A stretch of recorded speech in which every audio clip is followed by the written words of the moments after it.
Oui, Maguette Thiandoum, je suis le directeur exécutif de Réseau Jeunesse, Population et Développement du Sénégal, Réseau POPDEV. Est-ce que vous pouvez nous expliquer d'abord le projet Samakadou? Oui, le projet Samoyon Samokadou, c'est un projet développé dans la région de Tambacounda et de Kolda, dont l'objectif, c'est véritablement de voir comment autonomiser les jeunes, comment aussi accompagner la communauté à créer une résilience communautaire, mais comment aussi faire participer les jeunes et les adolescents donc, dans la gouvernance locale. Mais ça, nous le faisons dans le cadre de cette thématique de santé mentale. Donc notre objectif, c'est de voir comment au niveau de Tambacounda, au niveau de Kolda, nous pouvons accompagner les jeunes à ce qu'ils puissent faire assez de plaidoyer pour que les préoccupations et les problématiques liées à la santé mentale puissent être prises en charge. Comment aussi accompagner les jeunes pour qu'ils puissent avoir cette autonomisation économique, pour qu'eux-mêmes qu'ils puissent prendre en charge leurs besoins. Et ça, nous développons des activités dans ce sens, mais comment aussi permettre de créer une résilience communautaire pour que la communauté, ensemble, donc avec les multi-acteurs qui sont constitués, qu'ils puissent travailler ensemble en synergie et porter des projets de plaidoyer. Donc dans le cadre de ce projet même, nous avons installé une télévision en ligne et une radio aussi en ligne qui s'appelle Sengen Radio et Sengen Télé. Et cette radio même, certainement, nous allons obtenir une fréquence pour pouvoir développer l'ensemble de nos activités qui sont prévues dans ce sens. Nous avons prévu aussi dans le cadre de ce projet d'accompagner les Jakarta qui sont dans les communes et pour voir comment les renforcer leurs capacités, les accompagner dans la formalisation, leur aider aussi à avoir accès donc, à des emplois beaucoup plus décents. Donc dans le cadre de ce projet aussi, nous prévoyons de mettre en place des clubs de santé dans les quartiers et aussi donc, dans les milieux scolaires.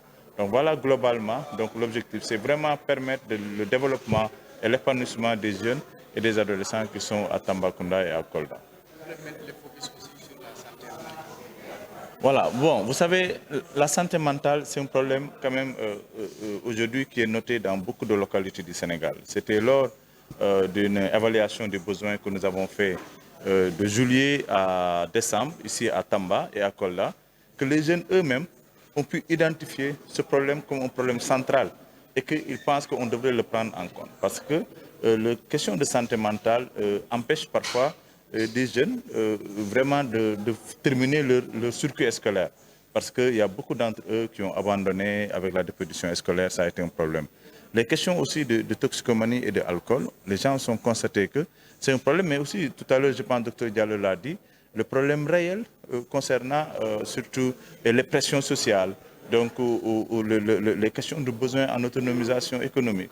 Donc toutes ces questions ont montré que aujourd'hui le problème de santé mentale doit être pris en compte donc, au niveau de cette commune et c'est la raison pour laquelle donc, nous avons accompagné ce processus et ensemble nous avons développé des paquets d'activités et des interventions et aussi des actions de plaidoyer et pour voir comment maintenant discuter avec les autorités centrales pour appuyer cette initiative et arriver à trouver des solutions aux problèmes auxquels les jeunes et les adolescents ont posé donc, durant toutes ces discussions et études.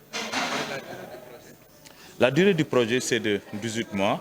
Le projet, en principe, a démarré, comme je dis, depuis juillet 2024 et actuellement est en cours et va terminer en septembre 2026 à Tambacounda et à Kolda. Mais c'est une première phase. Nous espérons, à l'issue de ce projet, qu'il y aura une seconde phase et que le partenaire pourra financer, qui est la Fondation Botnar et Ecoris. Et je pense que si nous arrivons à montrer les résultats de ce projet, surtout en collaboration avec les membres du consortium qui est la collectivité de Tamba, la collectivité de Kolda, mais aussi IPDSR, qui est un institut universitaire, et le réseau Sigil Djigen et la division santé mentale.